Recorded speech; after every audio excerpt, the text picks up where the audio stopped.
저것 보게. 역정년이 사또 앞에서도 고개를 꺾지 않는다. 저러다 아이까지 잡혀가는 것 아니오? 저 보따리 저 안에 대체 무엇이 들었길래 저러는 것이오?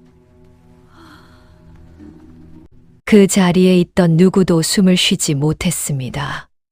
관아 마당 한복판에 무릎을 꿇은 여인은 두 손으로 낡은 보따리를 가슴에 끌어안은 채 포졸들의 손길을 온몸으로 막아내고 있었습니다. 손등에는 피딱지가 앉아 있었고 치마 자락은 진흙으로 뒤덮여 있었지요. 그러나 그 눈빛만은 한치도 흔들리지 않았습니다. 이것이 한 사람의 운명을 송두리째 바꾼 이야기입니다. 모든 것은 3년 전 그 겨울 새벽부터 시작되었습니다. 충청도 변방 산등성이마다 눈이 쌓여온 마을이 잿빛으로 가라앉은 고을에 남편을 잃고 홀로 어린 아들 하나를 키워온 한 여인이 있었습니다. 마을 사람들은 그녀를 역적의 아내라 불렀고 이방의 포졸들은 그녀의 집 앞을 제 집 드나들듯 들락거렸습니다.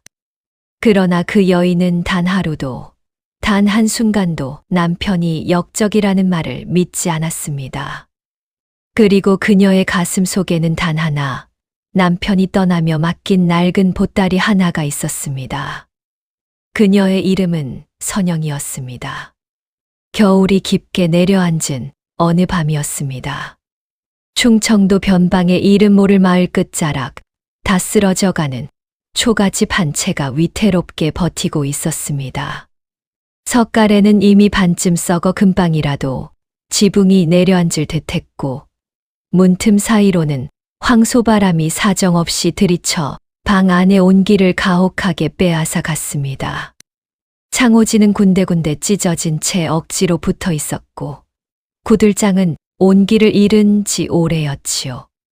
마당에는 눈이 발목까지 쌓여 있었고 당산나무는 잎 하나 남기지 못한 채 뼈대만 앙상하게 드러내어 울부짖는 바람을 고스란히 받아내고 있었습니다.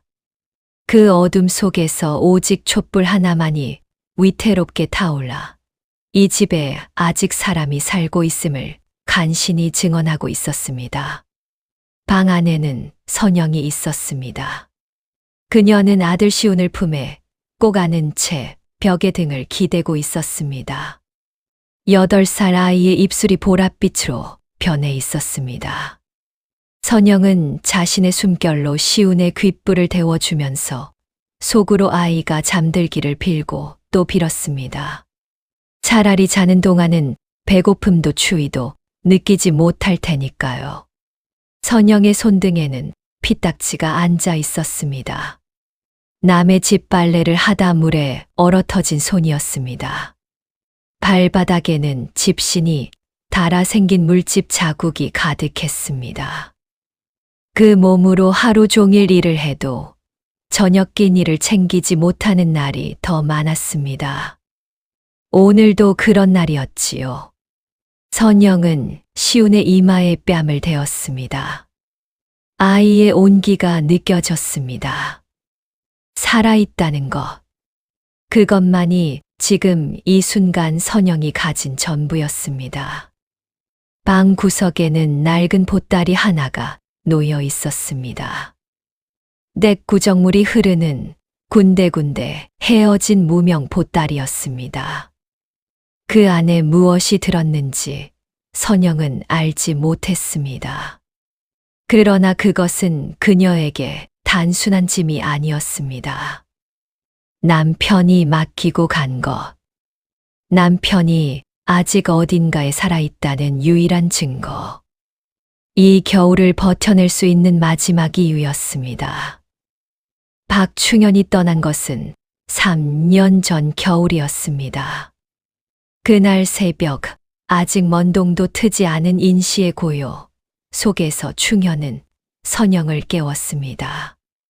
선영이 눈을 떴을 때 남편은 이미 짧은 행장을 꾸려 방 한켠에 세워두고 있었습니다. 부인, 일어나시오. 목소리가 낮았습니다. 그러나 흔들림이 없었습니다. 선영은 자리에서 일어나 남편의 얼굴을 바라보았습니다. 사흘째 잠을 제대로 이루지 못한 듯한 눈빛이었습니다. 그러나 그 눈 속에는 두려움이 없었습니다.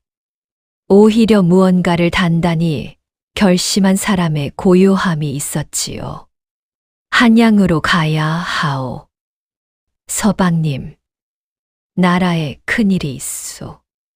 내가 해야 할 일이 있어 가는 것이오. 선영은 그 이상을 묻지 않았습니다. 남편이 중인 신분으로 한양관아에 출입하며 어떤 일을 해왔는지 그녀는 대략은 알고 있었습니다. 그러나 세세한 것은 물어본 적도 들은 적도 없었지요. 그것이 남편을 지키는 방법이기도 했고 선영 스스로가 그렇게 여기고 살아온 방식이기도 했습니다. 충녀는 방 구석에서 보따리 하나를 꺼내 선영의 손에 얹었습니다. 낡은 보따리였습니다. 무게가 느껴졌습니다. 딱딱하고 묵직한 무언가가 천 속에 겹겹이 쌓여 있는 것 같았습니다. 이것을 맡기오. 충년의 두 손이 선영의 손 위를 단단히 감쌌습니다. 절대로 열어보아서는 아니 되오. 누가 무슨 말을 해도 어떤 위협이 찾아와도 내가 직접 돌아와 열어보기 전까지는 서방님, 이것이 무엇이옵니까? 죽을 고비가 찾아오더라도 충년이 잠시 멈추었습니다. 반드시 그 고비가 지나가고 나서야 열어보시오. 그것을 약속해 주시오. 부인. 선영은 그 눈빛을 오래 들여다보았습니다. 두려움도 아니었고 미안함도 아니었습니다. 그것은 무언가를 철저히 믿는 사람만이 가질 수 있는 비장하고도 고요한 눈빛이었습니다. 세상의 어떤 무게도 감당할 수 있다고 믿는 사람의 눈이었습니다. 약속하겠습니다, 서방님. 충녀는 선영의 이마에 잠시 손을 얹었습니다. 그리고 아직 잠든 시온의 얼굴을 한참 바라보았습니다. 아이의 뺨을 손등으로 가만히 쓸어내렸습니다. 그것이 마지막이었습니다. 충년이 문을 열고 나서는 순간 새벽 바람이 방 안으로 들이닥쳤습니다. 촛불이 흔들렸습니다. 선영은 보따리를 가슴에 끌어안은 채 남편의 등이 어둠 속으로 사라지는 것을 바라보았습니다.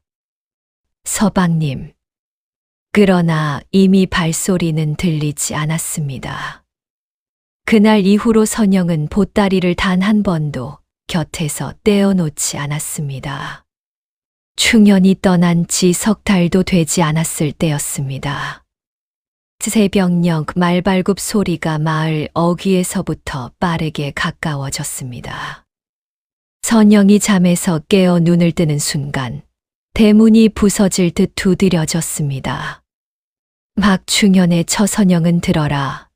박충현이 역적 모의에 가담한 것이 밝혀졌으니 그 집안을 수색할 것이다.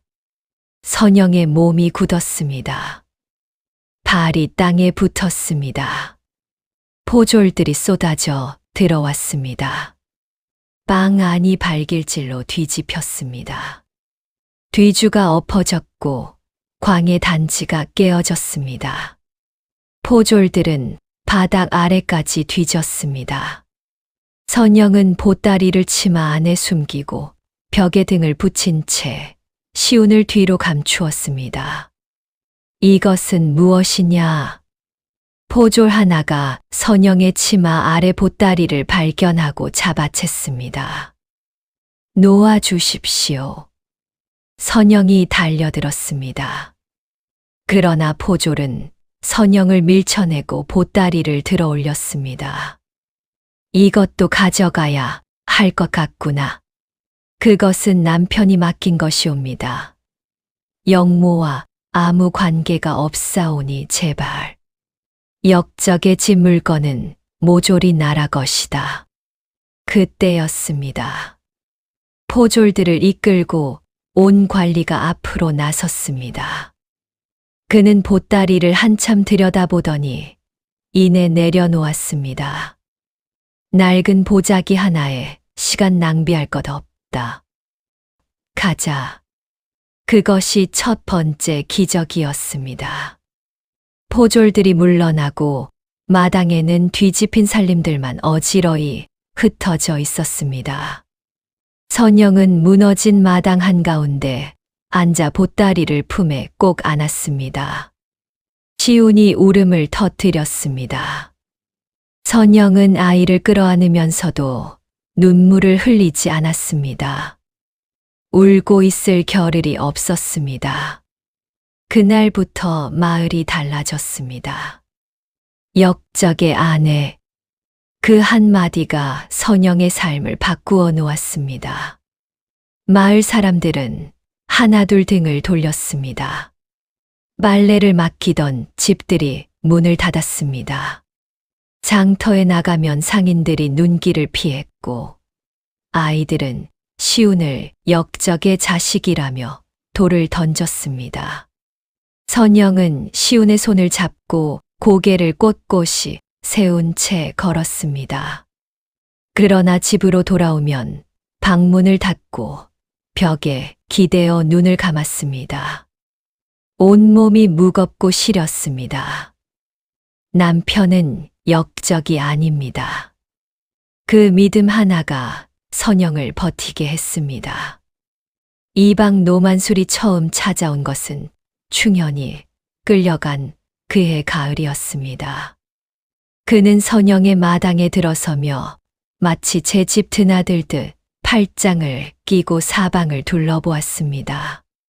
50살을 넘긴 나이였지만 살이 올라 기름진 얼굴에는 언제나 비릿한 웃음이 걸려 있었습니다. 박시댁, 이 집터 말이오. 내가 오래전부터 눈여겨봐 왔소. 선영은 대문 안쪽에 서서 노만수를 바라보았습니다. 마을에서 볕이 가장 잘 들고 물 흐름도 좋지 않소. 풍수로 따지면 천하의 명당이라오. 내 선산을 쓰기에 이보다 좋은 자리가 없단 말이오. 서방님이 돌아오시면 의논하겠습니다. 돌아오면? 노만술이 피식 웃었습니다. 역적이 어떻게 돌아온단 말이오. 어허, 집 안에 어린 것 하나 있는 것 알지 않소. 내가 값을 후하게 쳐줄 테니 조용히 비워주시오. 돌아가십시오. 선영의 목소리는 낮았지만 단호했습니다. 노만술의 입꼬리가 천천히 내려갔습니다. 그는 선영을 아래 위로 훑어보더니 말없이 돌아섰습니다. 그러나 그날 이후로 포졸들이 달마다 찾아왔습니다. 세금이 밀렸다며 곡식을 가져갔습니다. 부역에 나오지 않았다며 광의 물건을 드러냈습니다. 겨울이 오기 전에 소미불까지 가져갔습니다. 그래도 선영은 집터를 내주지 않았습니다. 그리고 보따리도 내주지 않았습니다. 노만술은 서두를 생각이 없었습니다. 역적의 아내는 결국 굶어 쓰러질 것이었습니다. 아이를 데리고 버틸 수 있는 겨울에는 한계가 있었지요. 천천히 조이면 그만이었습니다.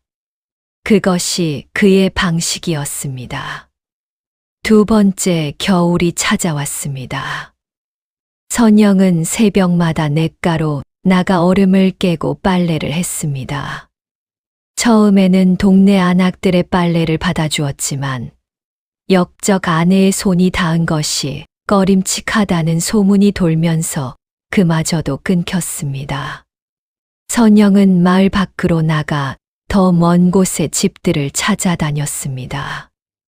걷고 또 걸었습니다. 발이 부르트고 등이 굳고 손이 터도 걷고 또 걸었습니다. 밤에는 길쌈을 했습니다. 눈이 침침해질 때까지 배를 짜고 그것을 장터에 내다 팔았습니다. 시우는 말이 없는 아이가 되어갔습니다. 노래 아이들이 돌을 던지는 날에도 서당에서 쫓겨나는 날에도 시우는 울지 않았습니다. 그저 집으로 돌아와 어미의 곁에 조용히 앉아 있을 뿐이었습니다. 선영은 그런 아들이 마음에 걸렸습니다. 시우나. 어느 날 밤 선영이 아들의 손을 꼭 잡았습니다. 아버지가 역적이 아니라는 것, 너는 알고 있느냐? 시운이 고개를 들었습니다. 노릇한 눈이었습니다. 알고 있습니다, 어머니.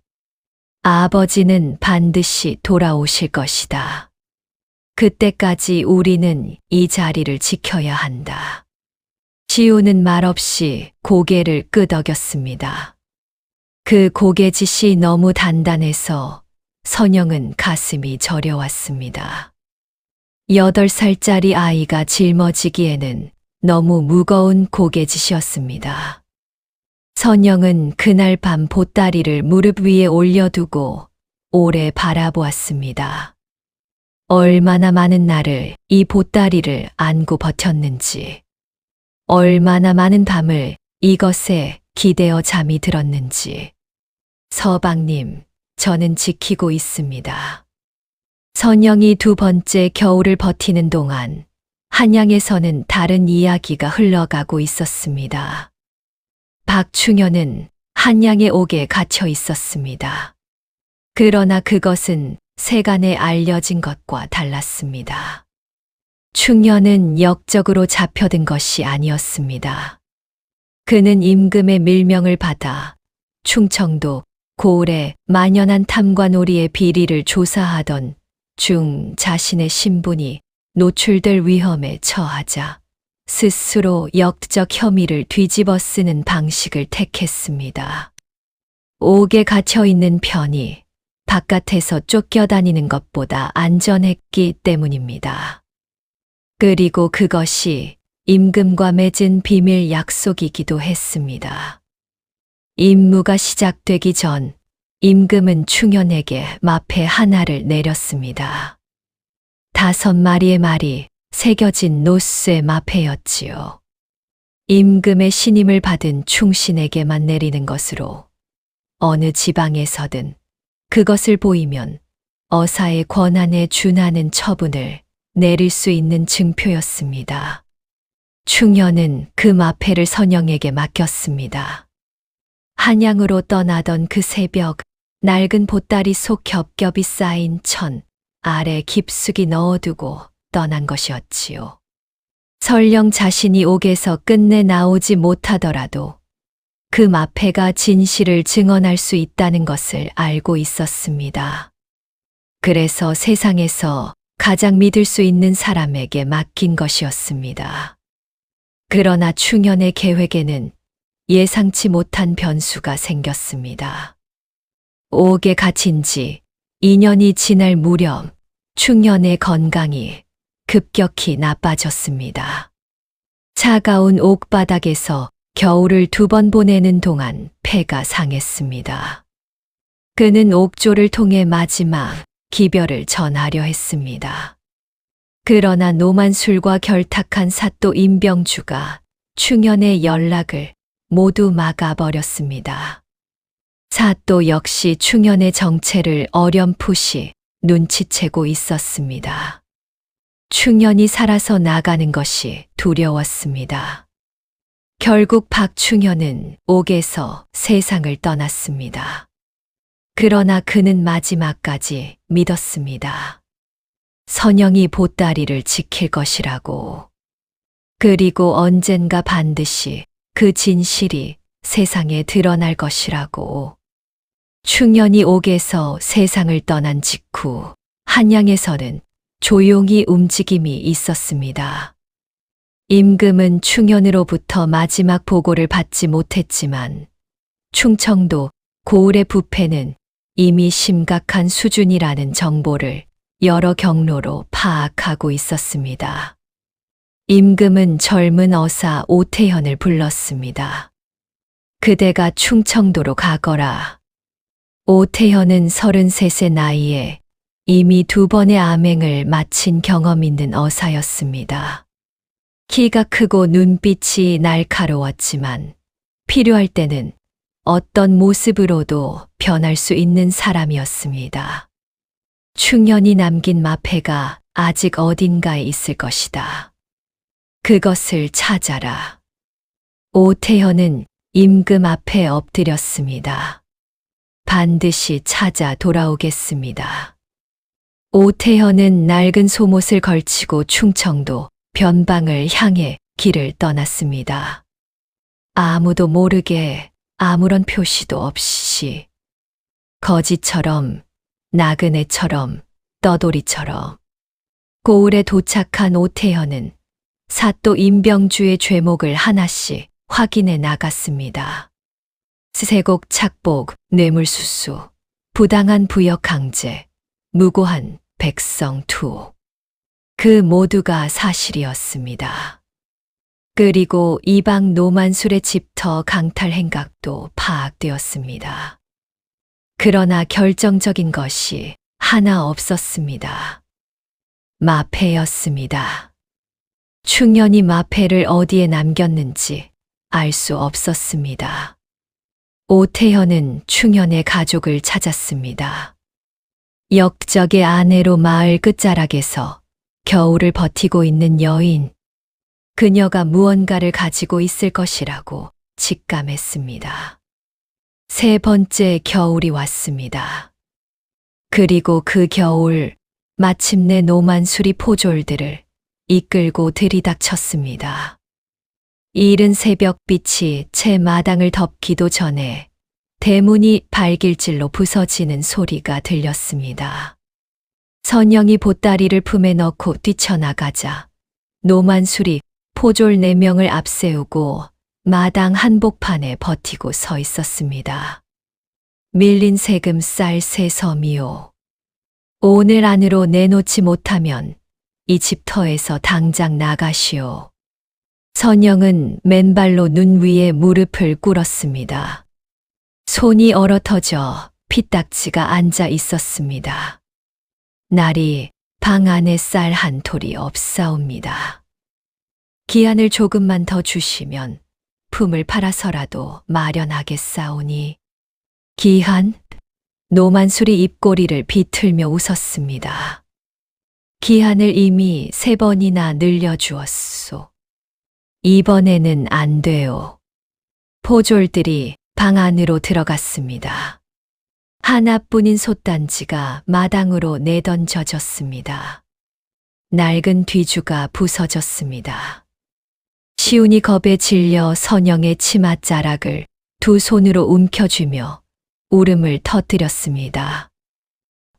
엄마. 선영의 이가 악물렸습니다. 주먹이 꽉 쥐어졌습니다. 그리고 선영은 천천히 일어섰습니다. 흔들리는 기색 없이 노만수를 똑바로 바라보며 입을 열었습니다. 이 일은 사또께 여쭙겠습니다. 법도가 있는 나라에서 아녀자의 살림을 이리 무너뜨리는 것이 관아의 뜻인지 직접 확인하고 싶사옵니다. 노만술의 얼굴에 잠시 당혹감이 스쳤습니다. 그러나 이내 코웃음으로 덮였습니다. 허허, 사또께서 역정년의 하소연을 들어줄 것 같소.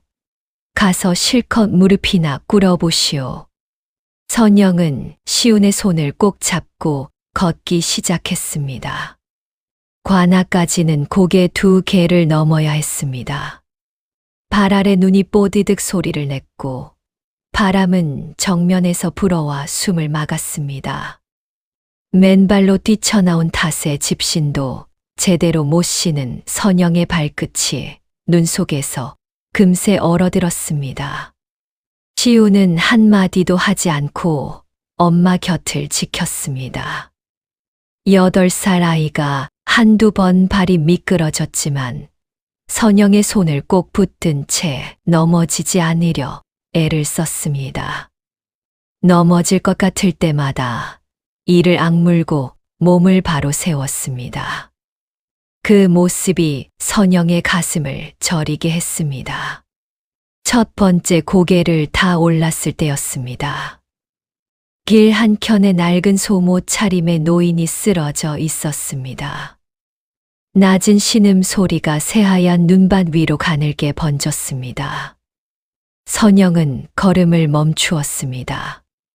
당장이라도 다리가 얼어붙을 것 같은 날씨였습니다. 관아까지 가야 할 길은 멀었습니다. 품 안에 넣어온 주먹밥은 시운을 위해 아껴둔 것이었습니다. 그러나 그녀의 발은 이미 노인 쪽으로 향하고 있었습니다. 할아버지, 괜찮으십니까? 노인은 손이 파랗게 변해 있었고 입술에는 핏기가 없었습니다. 선영은 시운을 곁에 세워두고 노인의 등을 천천히 일으켜 세웠습니다. 자신의 도롱이를 벗어 노인의 어깨에 둘러주고 품에서 주먹밥을 꺼내 작은 조각으로 떼어 노인의 손에 쥐어주었습니다.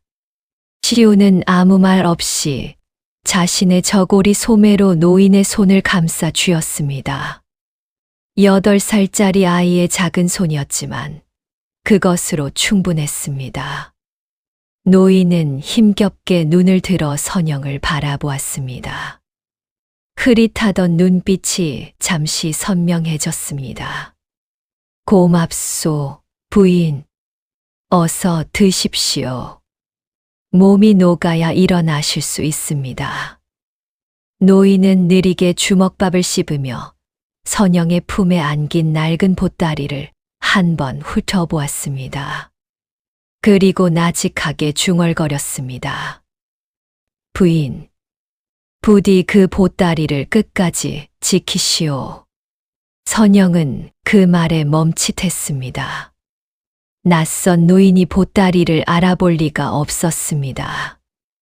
그러나 노인은 더 이상 아무 말도 하지 않았습니다. 선영은 노인을 길 여파위에 기대어 앉히고 마침 지나가던 나그네에게 부탁해 마을까지 안내를 맡긴 뒤 시운의 손을 다시 잡았습니다. 바람이 뒤에서 불어왔습니다. 그것이 마치 등을 밀어주는 손길처럼 느껴졌습니다. 그 노인이 오태현 어사였다는 것을 선영은 아직 알지 못했습니다. 관아 마당에 들어서자 화려한 관복 차림의 사또 임병주가 호화로운 의자에 비스듬히 기대어 있었습니다. 그 곁에서는 노만술이 이미 먼저 도착해 귓속말로 무언가를 건네고 있었지요. 마당에는 마을 사람 몇몇이 구경꾼처럼 모여 있었고 포졸들이 칼을 허리에 차고 삼엄하게 서 있었습니다. 선영이 마당 한복판에 무릎을 꿇었습니다. 시우는 어미의 등 뒤에 바짝 붙어 섰습니다. 소인은 박충현의 처 선영이옵니다.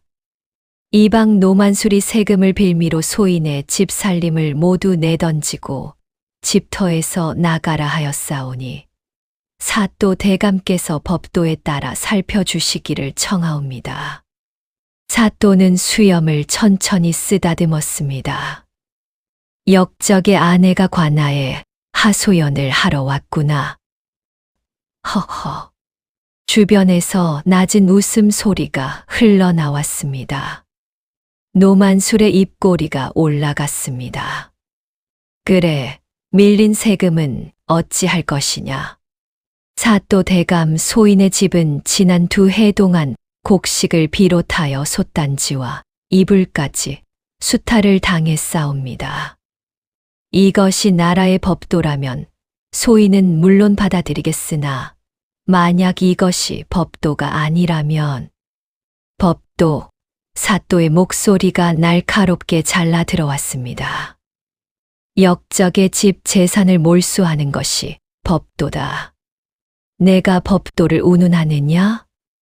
서방님은 역적이 아니옵니다.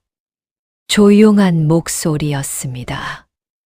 그러나 그 한마디가 마당 안을 잠시 고요하게 만들었습니다.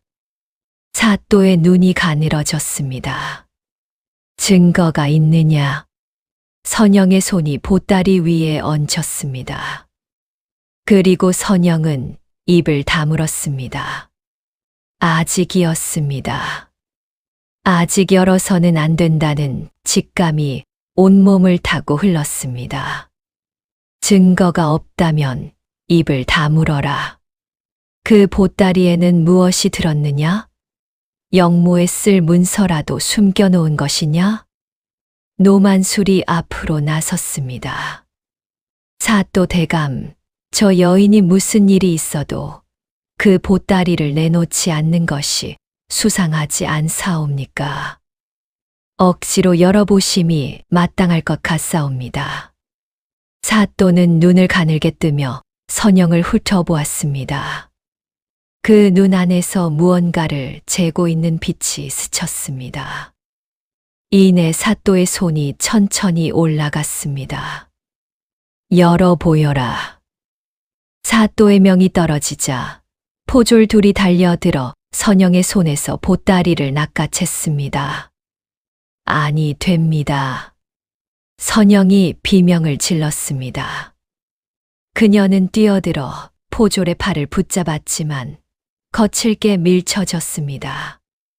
보따리는 마당 한복판에 내던져졌고 매듭이 잡아당겨져 풀리기 시작했습니다. 시운이 달려들어 보따리를 두 손으로 감쌌지만 포졸의 발이 아이의 손을 걷어냈습니다. 시운이 눈 위에 넘어졌습니다. 엄마, 시운아. 겹겹이 쌓인 낡은 천들이 하나씩 뒤집혔습니다. 냇물 밴 무명천, 헤어진 솜 조각, 가루처럼 부스러지는 먼지, 그것뿐이었습니다. 사또와 노만술은 기대에 찬 눈으로 들여다보다가 마지막 천을 젖히는 순간 서로의 얼굴을 보며 박장대소했습니다. 하하하, 이것이 전부냐? 이 낡아 빠진 걸레 조각들을 그토록 목숨처럼 지켰단 말이냐? 구경하던 마을 사람들 사이에서 실망 섞인 웃음이 번졌습니다. 노만술은 발로 천 조각을 걷어차며 선영을 내려다보았습니다.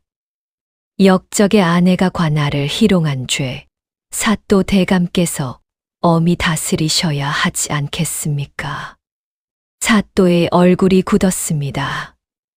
내심 마패가 나오지 않은 것에 안도하면서도 조롱당했다는 분노가 치밀어 올랐습니다. 이 미천한 것이 관할을 농락하였으니 곤장 30대에 처할 것이다. 아이는 관아 창고에 가두어라. 대감, 아이만은. 선영이 달려가 사또 앞에 납작 엎드렸습니다.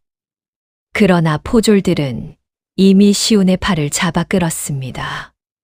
시운은 발버둥을 치며 엄마를 목 놓아 불렀고 그 울음소리가 점점 멀어져 갔습니다. 노만술이 선영의 머리채를 휘어잡아 일으켰습니다. 이제야 정신이 드냐? 집터를 순순히 내놓았으면 이 고생을 하지 않아도 되었을 것을. 선영의 귀에는 아이의 울음소리만이 맴돌았습니다. 눈발이 굵어지기 시작했습니다. 포졸이 곤장을 들고 다가왔습니다. 선영은 마당 바닥에 쓰러졌습니다. 차가운 땅이 뺨을 파고들었습니다. 발 아래서 노만술의 장화가 흩어진 천 조각들을 밟고 지나가는 소리가 들렸습니다. 역적의 아내니 역적의 남편이지. 저 보따리를 보게. 3년을 목숨처럼 안고 살았다는 것이 저것이라니. 주변의 목소리들이 멀어지고 가까워지기를 반복했습니다. 눈발이 뺨에 와 닿았습니다. 차가운 진흙 냄새가 코끝을 파고들었습니다. 선영은 눈을 감았습니다. 남편이 떠나던 날 아침에 빛이 떠올랐습니다. 보따리를 건네던 손의 온기가 떠올랐습니다. 그 눈빛이 떠올랐습니다. 반드시 그 고비가 지나가고 나서야 열어보시오. 고비였습니다. 이것이 그 고비였습니다. 아이의 울음소리가 창고 안에서 가늘게 들려왔습니다. 선영의 손가락이 움직였습니다. 차가운 진흙 속에서 손끝이 더듬었습니다. 흩어진 천 조각들 사이를, 눈발 속을, 그리고 닿았습니다. 차가우면서도 기이할 정도로 매끄러운 무언가가 묵직했습니다. 금속의 무게감이었습니다. 선영은 눈을 떴습니다. 찢겨진 천 조각들 사이에서 그것이 보였습니다.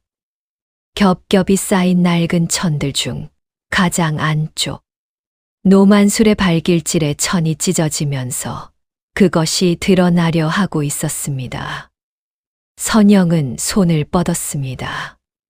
손가락으로 천을 한 겹씩 걷어냈습니다. 떨리는 손이었습니다.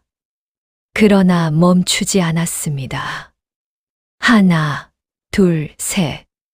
그리고 마지막 천이 벗겨지는 순간, 차가운 겨울 하늘 아래에서 눈부신 광채가 쏟아져 나왔습니다. 정교하게 세공된 노쇠였습니다. 선명하게 새겨진 말 5마리, 그 뒷면에 또렷이 새겨진 왕실의 문장, 마패였습니다. 선영의 눈이 크게 떠졌습니다. 마당에 있던 모든 이들의 시선이 그 빛으로 향했습니다. 사또의 얼굴에서 웃음이 지워졌습니다. 노만술의 입이 벌어졌습니다. 마당 가득하던 비웃음이 순식간에 얼어붙었습니다. 사또 임병주의 이마에 식은땀이 맺혔습니다. 마패. 그것이 정말 있었습니다. 선영은 온 힘을 다해 몸을 일으켰습니다. 다리가 떨렸습니다. 그러나 그 몸이 똑바로 섰습니다. 눈발이 뺨을 스쳤습니다. 진흙 묻은 치마가 바람에 흔들렸습니다. 그리고 선영은 마패를 두 손으로 쥐어 하늘 높이 치켜들었습니다. 그 순간이었습니다. 암행어사 출두야. 관아 밖에서 천둥 같은 함성이 울려 퍼졌습니다. 마른 발소리가 마당을 향해 가까워졌습니다. 대문이 활짝 열리며 관복 차림의 사내와 역졸 16명이 쏟아져 들어왔습니다. 사또와 노만술이 동시에 뒤를 돌아보았습니다. 관복 차림의 그 사내는 고갯길에서 선영이 주먹밥을 건넸던 바로 그 노인이었습니다. 어사 오태연은 마당 한가운데 우뚝 서서 사또와 노만술을 내려다보았습니다. 노인으로 위장했던 거칠고 초라한 모습은 사라지고 칠흑 같은 어사화를 쓴 엄정한 얼굴이 마당을 눌렀습니다. 역졸들은 삽시간의 관아의 포졸들을 제압하고 무기를 걷어냈습니다. 충청도 관아 사또 임병주, 이방 노만술, 죄상을 낱낱이 고하겠다. 어사의 목소리는 쩌렁쩌렁 마당을 가득 채웠습니다.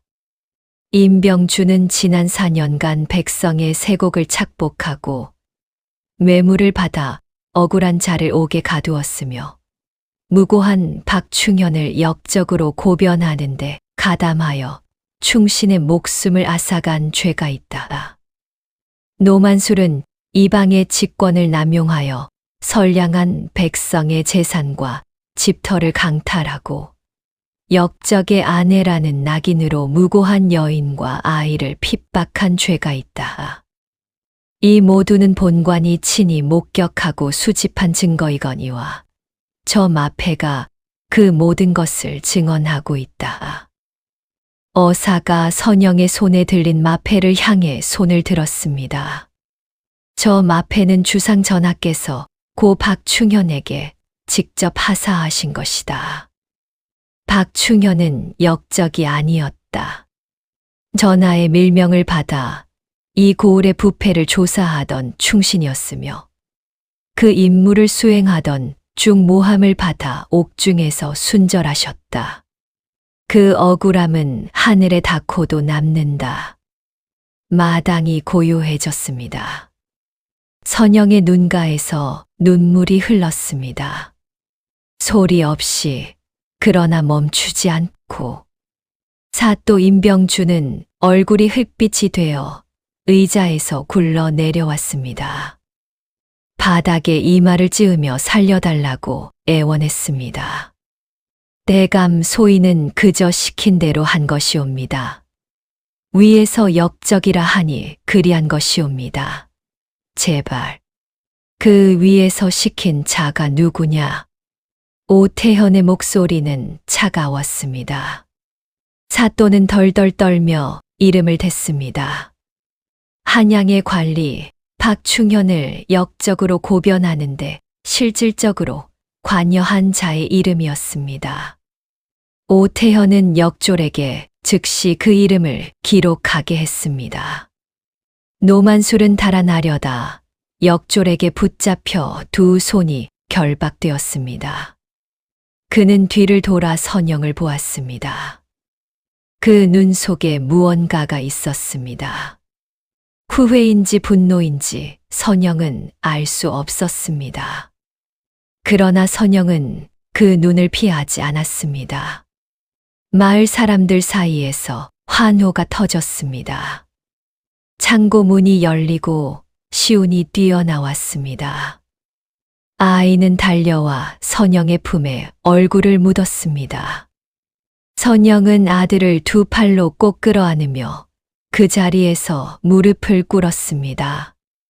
그녀의 손에는 아직 마패가 쥐어져 있었습니다. 서방님, 그 한 마디였습니다. 3년이었습니다. 3년을 아무도 믿어주지 않았던 그 말이 역졸들이 사또와 노만수를 끌고 나간 뒤 관아마당에는 선영과 시운 그리고 오태현만이 남았습니다. 오태현은 선영 앞에 천천히 무릎을 꿇었습니다. 어사가 일개 백성 앞에 무릎을 꿇는 일은 없는 일이었습니다. 그러나 오태현은 그렇게 했습니다. 부인, 선영이 눈을 들었습니다. 충년 어른은 마지막까지 부인을 믿었습니다. 오태현의 목소리가 낮아졌습니다. 옥에서 제가 마지막으로 어른을 뵈었을 때 어른은 이렇게 말씀하셨습니다. 내 부인은 반드시 지켜줄 것이오. 그 사람은 약속을 어기는 사람이 아니오. 그 말씀을 하실 때 어른의 얼굴이 참으로 편안하셨습니다. 선영의 입술이 떨렸습니다. 그러나 울음은 나오지 않았습니다. 아직이었습니다. 충년 어른이 처음부터 부인께 마패를 맡긴 이유가 있었습니다. 어른은 자신이 끝까지 살아서 나오지 못할 수도 있다는 것을 알고 계셨습니다. 그래서 세상에서 가장 믿을 수 있는 사람에게 맡긴 것입니다. 오태현이 천천히 일어서며 마패를 가리켰습니다. 그것을 지켜주셔서 감사합니다. 부인. 선영은 마패를 두 손으로 꼭 쥐었습니다. 그 차갑고 묵직한 무게가 남편의 손 무게처럼 느껴졌습니다. 오태현의 보고가 한양에 닿자 임금은 즉각명을 내렸습니다. 사또 임병주와 이방 노만술, 그리고 한양에서 이 일에 관여한 관리는 모두 그 죄에 맞는 벌을 받았습니다. 임병주는 관직이 박탈되고 유배에 처해졌으며 노만술은 강제 노역형에 처해졌습니다. 한양의 관리는 파직 후 투옥되었습니다. 그리고 박충현에게는 충신종천에 호가 내려졌습니다. 역적으로 죽은 자가 충신으로 다시 살아난 것이었습니다. 그 소식이 충청도 변방까지 전해지는 데는 보름이 걸렸습니다. 소식을 들고 온 이정은 선영의 집 앞에서 고개를 조아렸습니다. 선영은 문 앞에 서서 그 말을 들었습니다. 정경 부인의 첩지와 기와집을 임금께서 하사하신다 하옵니다. 선영은 아무 말도 하지 않았습니다. 이정이 돌아간 뒤 선영은 마당에 한참 서 있었습니다. 눈이 녹아 땅이 질척해진 마당이었습니다. 그러나 담장 아래 매화나무에는 작은 봉우리가 하나 맺혀 있었습니다. 봄이 오고 있었습니다. 소식이 퍼지자 마을 사람들이 하나둘 선영의 집 앞을 찾아왔습니다. 처음에는 머뭇거리며 대문 밖에 서 있었습니다. 3년 동안 등을 돌렸던 사람들이었습니다. 눈길을 피했던 사람들이었습니다. 아이들이 시운에게 돌을 던지는 것을 모른 척했던 사람들이었습니다. 선영이 먼저 문을 열었습니다. 들어오십시오. 사람들은 고개를 들지 못했습니다. 몇몇은 눈물을 보였습니다. 부인, 우리가 잘못했소이다. 그때 힘이 되어드렸어야 했는데. 선영은 그들을 한 사람 한 사람 바라보았습니다. 괜찮습니다. 그것뿐이었습니다. 원망도 없었고 나무람도 없었습니다. 선영은 그것을 오래전에 결심했습니다. 두려움 앞에서 작아지는 것이 사람의 마음이라는 것을 알고 있었습니다. 그리고 그 사람들이 지금 자신의 앞에 고개를 조아리고 있다는 것 자체가 이미 충분했습니다. 선영은 곧간 문을 열었습니다. 배고프신 분은 들어오십시오.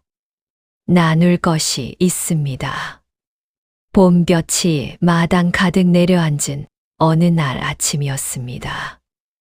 뒤뜰 매화나무에는 흰 꽃이 소복이 피어났고 담장 너머로는 아지랑이가 피어오르고 있었습니다. 그 마당에서 시운이 글공부를 하고 있었습니다. 붓을 쥔 아이의 손이 또박또박 한 자씩 써 내려가고 있었지요. 박충현, 아버지의 이름이었습니다.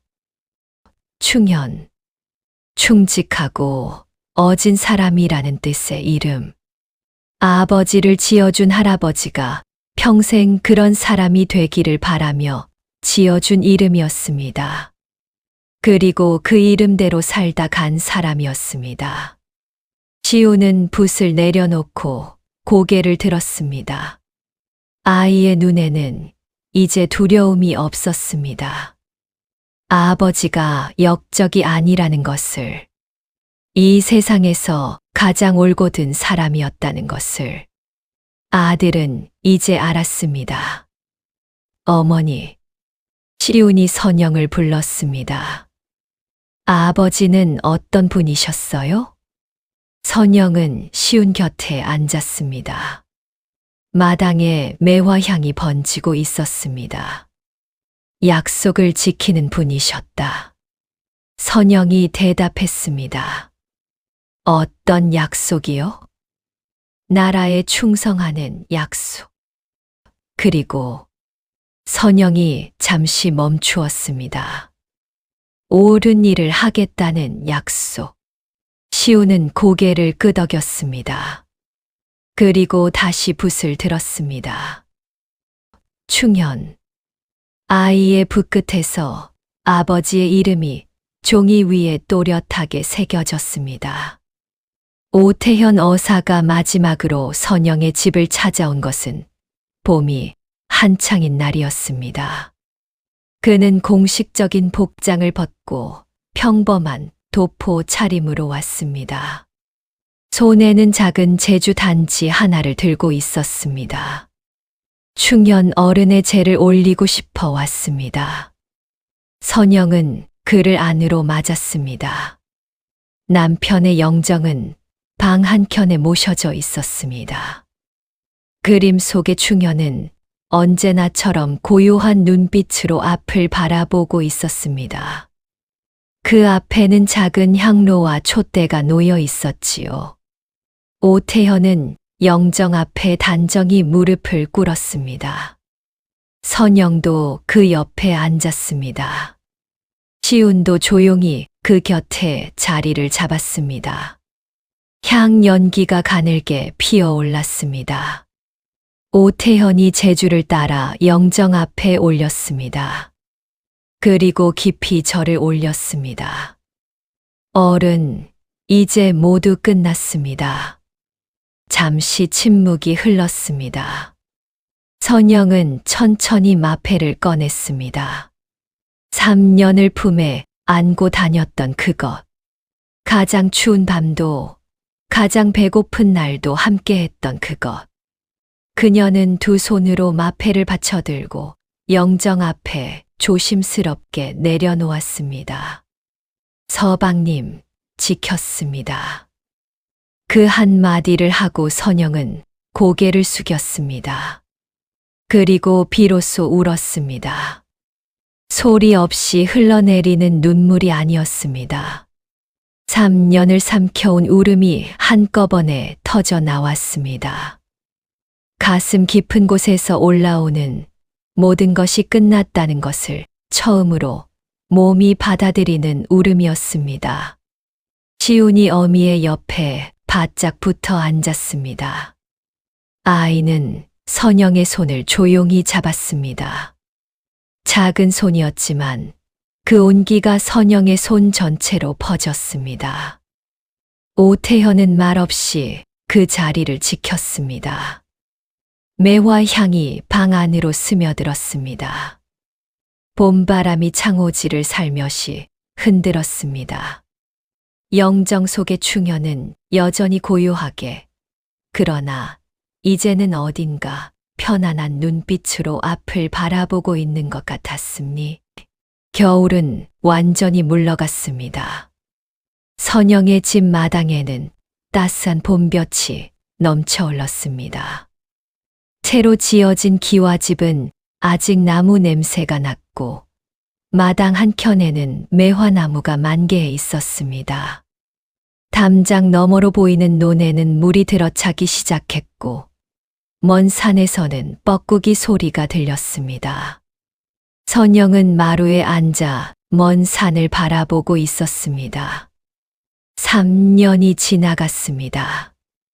아무것도 남지 않을 것 같았던 3년이 그 안에서 남편을 잃었고 집을 잃었고 이름을 잃었습니다. 그러나 한 가지를 끝까지 지켰습니다. 약속. 남편과 나눈 그 약속이 결국 모든 것을 되돌려 놓았습니다. 시운이 마당으로 뛰어나왔습니다. 손에 붓을 쥐고 있었습니다. 글 공부를 하다 잠시 나온 것이었습니다. 어머니, 오늘 바람이 참 좋아요. 그렇구나. 아버지도 이런 바람을 좋아하셨을까요? 선영은 잠시 생각했습니다. 충현이 봄바람 부는 날 마당에 앉아 책을 읽던 모습이 떠올랐습니다. 그 느긋한 등이, 그 고요한 눈빛이 아마 그러셨을 것이다. 시운이 웃었습니다. 3년 만에 처음 보는 환한 웃음이었습니다. 선영도 웃었습니다. 매화꽃잎이 바람에 흔들려 하나씩 떨어졌습니다. 마당 위로 천천히 내려앉는 꽃잎들이 마치 하늘에서 내리는 작은 눈처럼 보였습니다. 그러나 그것은 눈이 아니었습니다. 차갑지 않았습니다. 이제는 따뜻한 계절이었습니다. 선영은 마루에서 일어나 마당으로 내려섰습니다. 그리고 시운의 손을 잡았습니다. 두 사람은 나란히 봄하늘 아래 서 있었습니다.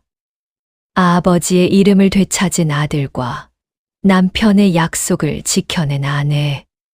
그 두 사람의 모습이 조선의 푸른 하늘 아래 가장 따뜻하고 아름다운 봄날의 풍경으로 오래오래 남았습니다. 이것이 선영의 이야기입니다. 어떤 사람들은 말합니다. 정직하게 사는 것이 무슨 소용이냐고. 세상은 힘 있는 자의 편이며 착하게 살다가는 오히려 더 많이 빼앗긴다고. 그 말이 틀렸다고 단언할 수는 없습니다. 선영도 빼앗겼습니다. 남편도 잃었고, 집도 잃었고, 존엄도 짓밟혔습니다. 그러나 그녀가 끝내 잃지 않은 것이 하나 있었습니다. 바로 약속이었습니다. 가장 어두운 자리에서도, 가장 추운 밤에도 그 약속 하나를 지켜낸 것이 결국 모든 진실의 문을 열었습니다. 조선의 학자 정약용은 목민심서에 이렇게 남겼습니다. 신자만사지보냐. 신의는 모든 일의 근본이다. 선영이 3년을 버텨낸 힘은 재물도, 권력도, 배경도 아니었습니다. 그것은 오직 서방님과 나눈 약속 하나였습니다. 그 신의가 마패를 지켰고 마패가 남편의 진실을 드러냈으며 그 진실이 탐관오리의 죄상을 무너뜨렸습니다. 신의는 약한 자의 무기처럼 보이지만 사실 세상에서 가장 단단한 것입니다. 오늘 이 이야기를 들으신 여러분께 여쭙고 싶습니다. 지금 여러분의 삶에서 아무리 힘들어도 지켜내고 싶은 약속이 있습니까? 누군가에 대한 믿음이 혹은 자기 자신에 대한 신의가 그것을 붙들고 계신다면 선영처럼 끝까지 붙드시기 바랍니다. 겨울은 반드시 지나가고 봄은 반드시 옵니다. 오늘 이야기가 마음에 남으셨다면 구독과 좋아요 한 번씩 눌러주시면 큰 힘이 됩니다. 야담 공방은 다음 이야기로 또 찾아뵙겠습니다.